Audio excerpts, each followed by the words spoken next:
We spend way too much money on buying some stuff. It's not even new, it's really old stuff. Why don't you watch us open this stuff? We'll be sad if this is just broken old stuff. Oh no.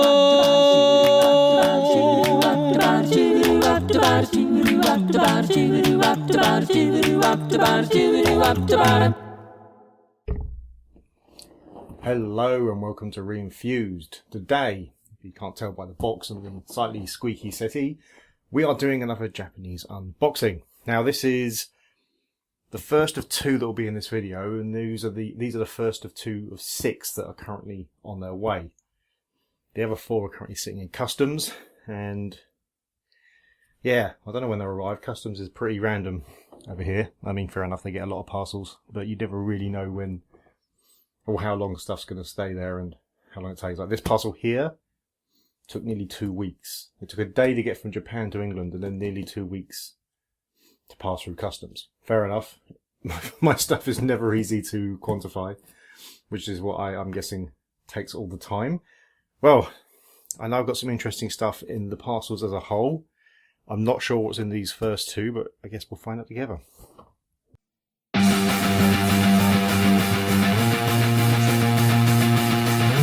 Okay, so it's a very, very light box. Sorry for the incoming sounds. Well, that was a bit of a fight. The one thing I will say about, because I get these through Bai, which is kind of a middleman auction place for Yahoo auctions in Japan. Now they're pricey, but the one thing I will say about them, they don't skimp on the packaging, and that was quite a struggle to get that open.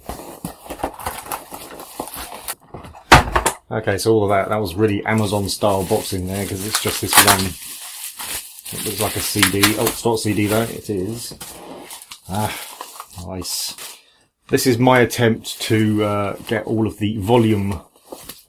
Where are we? There we are. All the volume labelled games on the PC Engine. This is Victory Run. Oh, hello. Yeah, it's well packaged. There's a little bit of foam inlay, but that's fine. Not bad, but it's a couple of dents and scratches on the case, but pretty good. Excellent.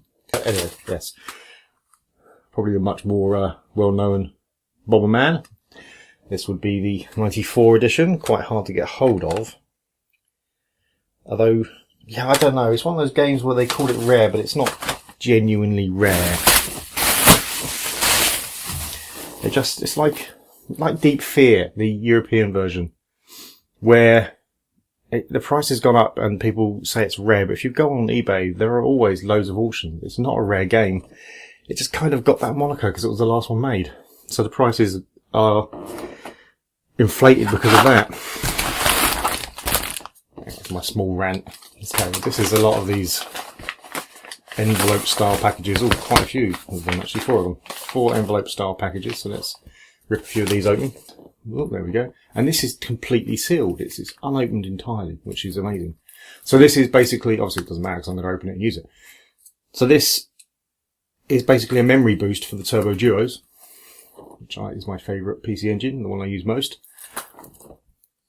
And that's allows you to play these arcade games basically.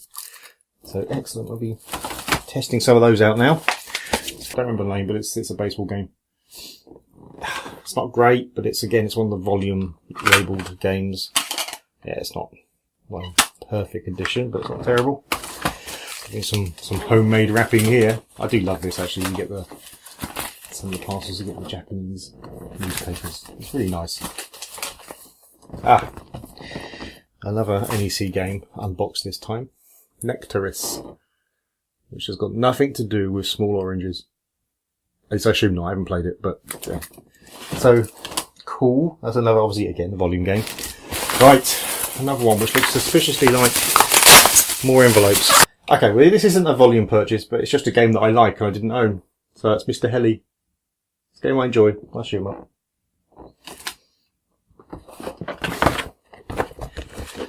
If you're not buying games you enjoy, then you're doing it wrong. Ah, yeah. This was a weird purchase. I mean, obviously I realise that the Atari Lynx came out in Japan, but I've never considered buying games from there before, but I got Dirty Larry there, a completely unopened box. Again, it doesn't really matter because I will be opening it to play it, because that's why I buy games. But yeah, I've not been able to find this on auction, or at least I've been unfortunate in getting it. I'm sure it exists. Anyway, last of the envelopes then. Well, for this lot.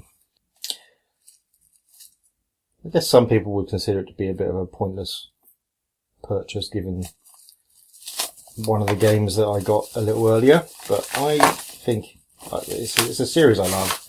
I've got no problem owning all of them, even if they're all similar. So it's Bomberman 93. Bomberman is an amazing series of games. There's been some terrible ones, obviously, but there are for any series. But I enjoy it. I enjoy it quite a lot. There we go. Right, so obviously it's another volume game, and this is Golf. Again, not a game particularly interested in, but it completes. Oh, that's sealed as well. I thought it was aftermarket seal, but that's actually real seal. So it's really a sealed game as well. Again, doesn't matter. I buy games to play them, not to sit them on a shelf.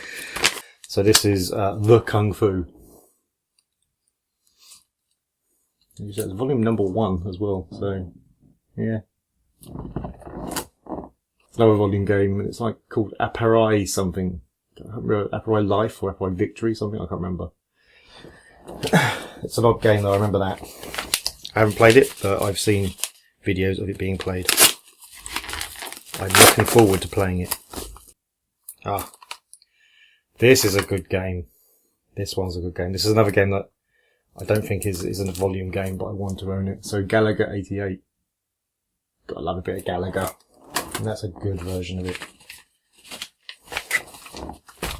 Ah, yeah, again, this is a volume game, but it's one that I specifically wanted. It's the Jackie Chan game.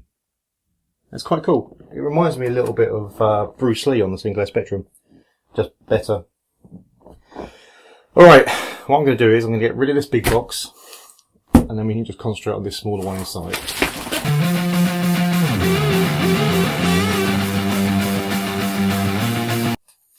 Okay, alright. Yeah, this is a special little purchase. Now, I already own one of these, but this one had been put, not in a strange category. To be honest, it was put in the correct category.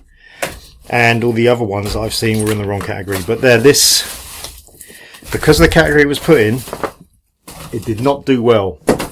Nobody else bid on it, which means I got it for a price that was well below what you'd expect. So I am also kind of tidying up as well at the same time, by the way. So, well, let's get into it. Let's take all this stuff out. Here's the meat and bones.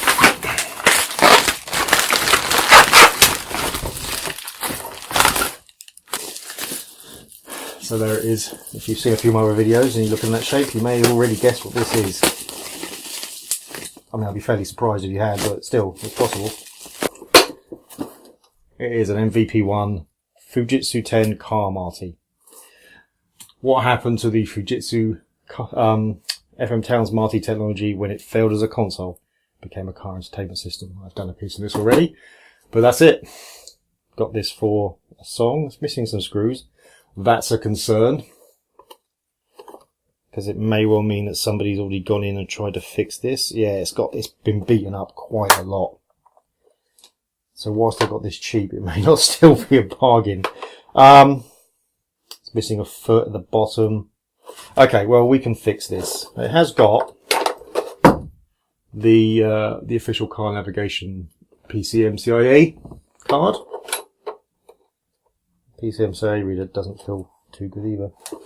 It doesn't matter. We will take a look at this at some point and see what the status is. Yeah, anyway, that's it for that box. So, on to the next box, which means jump cut.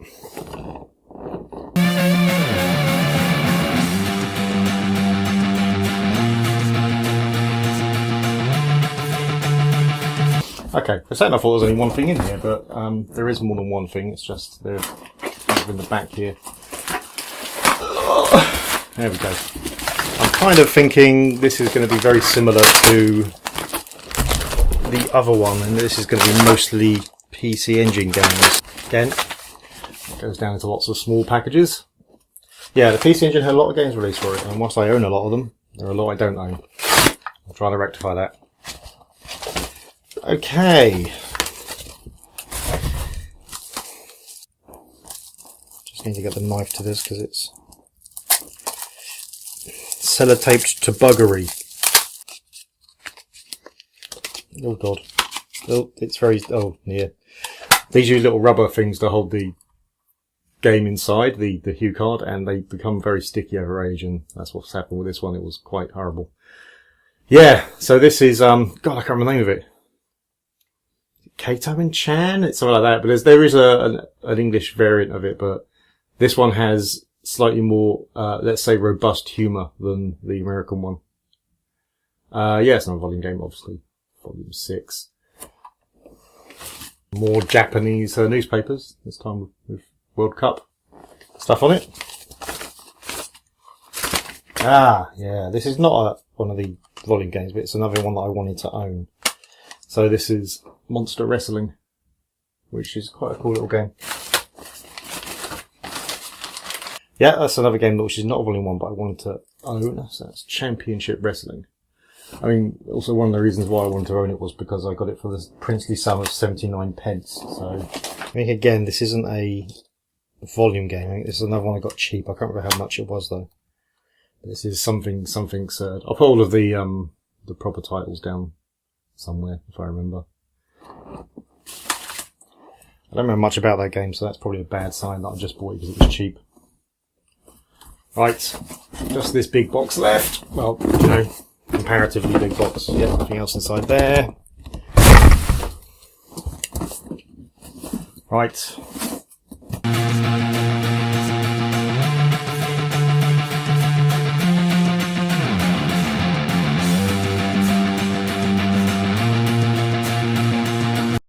Right, so this is the Bandai Gundam RX-78 computer. I mean, yes, I don't do computers generally. All these are really awful chick-lit keys.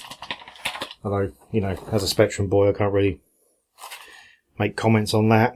So, yeah, this is a very, very rare machine. Very rare indeed. Which is obviously the reason why I bought one, because I really wanted to take a look at it. It's interesting because I found out about it because of my recently kickstarted book, successfully kickstarted. Thank you everyone who watching this who was part of that campaign. I did a lot of research on Bandai and their history, and this is one that popped up, and I could never find one. And oddly, I found two at once, and yes, I did buy both of them, but there is a reason for that. So, this one came exactly like it is here. There's no power leads, there's no games. So I bought this one, and then I thought, well, okay, well, I need to find a game at least for it, if nothing else, so I can reverse engineer how the cartridge stuff works, and then maybe get to the other games and burn them to EEPROMs. Yeah, I couldn't find any games for sale at all. Eventually I found one on eBay that was going for like £100. The problem is I also couldn't find any schematics of the cartridges, and I couldn't find any actual images for the games either online. So that's how rare this is. Now this is the problem, obviously I could show this off and I could talk about it and I could look at the nothing really, because also its basic comes on cartridge, which you also can't get. So it wouldn't have made for a very interesting video. So, then suddenly another one popped up, and this one is much more complete, and it's in the box as well, and it has 2 games of it as well. So, obviously, I bid on that one, and I won that one, so that one's coming through. It's in one of the parcels in customs at the moment. So, yeah. So I now own 2 of these, which means I'll be selling one of these at some point. Yeah. Well, that's it. That's all of them. I will obviously be talking about some of these things in more detail at some point. But for now, that's it. So, thanks for watching. If you like the video, please hit like. If you really like the video, please hit subscribe. If you didn't like the video, or you've got something else to say, then please leave a comment below. See you next time.